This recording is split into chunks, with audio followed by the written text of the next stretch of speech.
Hi friends, don't forget to subscribe to my channel and like your video. Thank you all. Immediately, you can tell something's different. Approaching a 2023 Mercedes EQE, the future pod design unabashedly looks ahead while the 2021 MotorTrend Car of the Year winning E-Class wears a variation of a stylistic theme we've seen for more than half a century.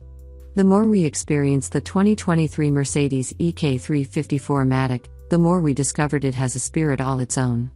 In place of that E-Class magic is a luxury first, second, and third package that beats the E on one metric but falters in others. Here's why the 2023 Mercedes EQE350 4Matic isn't an obvious choice. Our 2023 Mercedes EQE350 4Matic test car sits in the middle of the non-AMG EQE lineup with its dual-motor all-wheel drive layout. The plus on base models designates the rear drive model that will get the best EPA-rated range figure, estimated at 305 miles. Figure below 300 for the EQE350 4Matic. Those numbers are great as long as you don't also consider the higher-priced Tesla Model S and Lucid Air. Really, only one direct competitor exists in the EQE's size and price class, the Genesis G80 Electric. The G80 EV has standard all-wheel drive and boasts 282 miles of range, but it lacks the variety of models Mercedes provides within the EQE lineup. Higher in the EQE sedan range is the more powerful EQE500 4Matic model. At the top of the EQE line is the Mercedes AMG EQE, which offers up to 677 horsepower from two motors. Back on Earth, the EQE350 4Matic model makes 288 horsepower and 564 pounds-to-foot of torque, figures that sound like an upgrade over the less powerful E350, but the electric Mercedes weighs 1,400 pounds more. Despite that heavy truth, the EQE350 4Matic manages to match an E450 4Matic in 0 to 30 mph acceleration, 1.6 seconds, and onto a 5.2 second 0 to 60 time. That's not bad for a modern luxury car, but the dual-motor G80 Electric smokes it. The Genesis only needs 4.1 seconds to reach 60. The G80 is also slightly quicker to charge, with a 187 kilowatt peak charge rate on a DC charger compared to the EQE350 4Matic's 170 kilowatt rate. You won't notice this when you charge at home overnight, but on a road trip, we'll take any quick charging advantage we can get. On the street, we felt the near instant whoosh of speed you get in most other EVs, but it tapers off about halfway along your journey to 60. The EQE500 4Matic and AMG-ified EQE should feel quicker, but let's have some perspective. The fact a 350 badged Mercedes hits 60 in less than 6.0 seconds is more than sufficient for most drivers. Considering the EQE350's expected efficiency and range, it's an okay trade-off for a car with three other models available. The rest of the 2023 Mercedes EQE350 4Matic's driving experience doesn't impress much. Braking from 60 to 0 miles per hour required 117 feet, a respectable distance for a 5,484-pound car, but the brake feel was roundly criticized by editors as hard to judge on and off the track.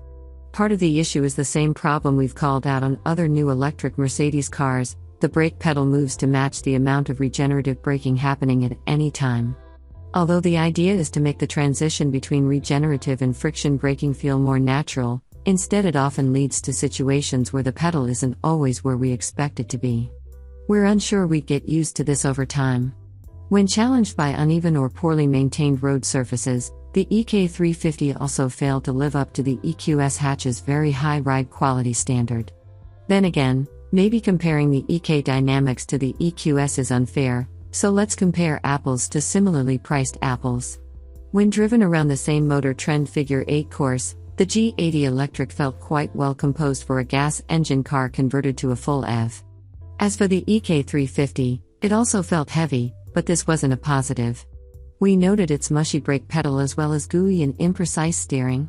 Unlike the E-Class, which beautifully balances luxury and sport in E450 form, the EQE350 is all in on a luxury-first focus. That's fine, but the experience wasn't as sparkling as we'd like. One bright spot is the rear axle steering system, technology we've seen on other Mercedes cars, too. On the EQE350, it has the same effect. It makes the car feel more maneuverable thanks to the rear wheel's ability to rotate in the opposite direction to the front's at low speeds. Our test car had the 10-degree version of the feature, A less extreme 4.5-degree system is also available. Our pinnacle trim 2023 Mercedes EQE350 made a stunning first impression inside. Before some of us realized how the car's high-cow limited outward visibility, we love the beautiful combination of light brown seats, beige upper dash, and gray-brown matte wood trim. Also, the turbine-style outer air vents are exquisite. It's another rewarding detail that helps justify prices that start at $76,050 for a base EQE350 Plus. The biggest issue isn't with visibility or the fussy exterior door handles, rather, it's the car's overall design. We'd gladly accept a less aerodynamically efficient shape for something more attractive. And no, it doesn't need to have a traditional sedan shape. But when you apply the EQS hatchback proportions on a smaller sedan, the result, especially in profile and the rear three-quarter views, make it look to us like the rest of the rear end is missing or smushed.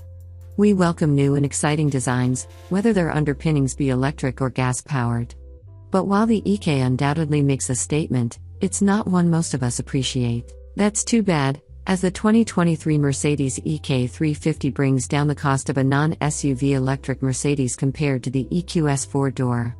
The EQE350 lacks the acceleration of the single-spec G80 Electric, but the Mercedes is quick enough, and it's backed by a long-standing brand many trust. But there are too many compromises for us to recommend it the way we did the E-Class 2 years ago.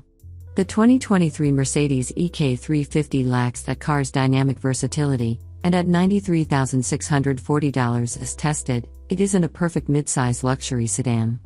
Still, the E-Class wasn't perfect out of the box, either. We hope the rest of Mercedes EQE lineup improves on the 350's basics.